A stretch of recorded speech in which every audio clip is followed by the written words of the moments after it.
নজর রাখবো অন্যান্য খবরে। ডোমকল থানার আইসি বদল, আইসি পার্থসারথী মজুমদারের বদলি।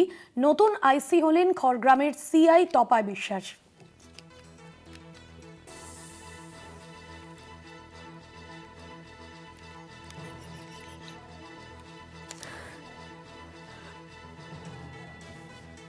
আইসি পার্থসারথী মজুমদারের বদলি এবং নতুন আইসি হিসেবে নিযুক্ত হলেন খড়গ্রামের সিআই তপায় বিশ্বাস। রাকিবুল রয়েছেন ফোন লাইনে। রাকিবুল, কি জানা যাচ্ছে? 2024 থেকে ডোমকলের আইসি ছিলেন এই পার্থসারথী। একদমই তাই। দেখো, 2024 সালের জানুয়ারি মাসেই কিন্তু তিনি যোগদান করেছিলেন, অর্থাৎ জয়েন করেছিলেন ডোমকল থানায়।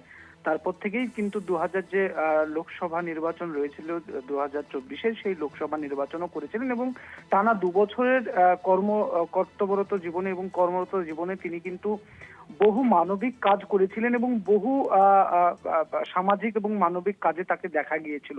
এবং শুধু তাই নয়, এই যে মুর্শিদাবাদের ডোমকল, সেই ডোমকলকে কিন্তু সাধারণত মানুষ বমকল নামে চিনতো। এই বমকলকে দূর করে ডোমকলকে যে ডোমকল নামেই চিনতে হবে, সেটা কিন্তু চিনিয়েছিলেন এই আইসি পার্থসারথী মজুমদার। শুধু তাই নয়, পাশাপাশি এই যে 2024-এর লোকসভা নির্বাচন, এই লোকসভা নির্বাচন কিন্তু একদম রক্তপাতহীন ভোট হয়েছিল। অর্থাৎ মুর্শিদাবাদের ডোমকলের ডিকশনারিতে, অর্থাৎ মুর্শিদাবাদের এই ডোমকলের ইতিহাসে যেটা প্রথম এবং যেটা কখনো কোনো সময় কোনো প্রশাসকের আমলেই হয়নি। যদিও এই ঘটনায় ডোমকলের যে এসডিপিও রয়েছেন শুভম বাজাজ আইপিএস, তিনারও কিন্তু কর্তৃত্ব আছে। তবে এই আইসি তেনার যে টিম, সেই টিম করে কিন্তু নির্বাচন করেছিলেন এবং যে নির্বাচন কিন্তু উল্লেখযোগ্য নির্বাচন হয়েছিল ডোমকলের বুকে, এমনটাও কিন্তু সাধারণ মানুষ মনে করছিলেন।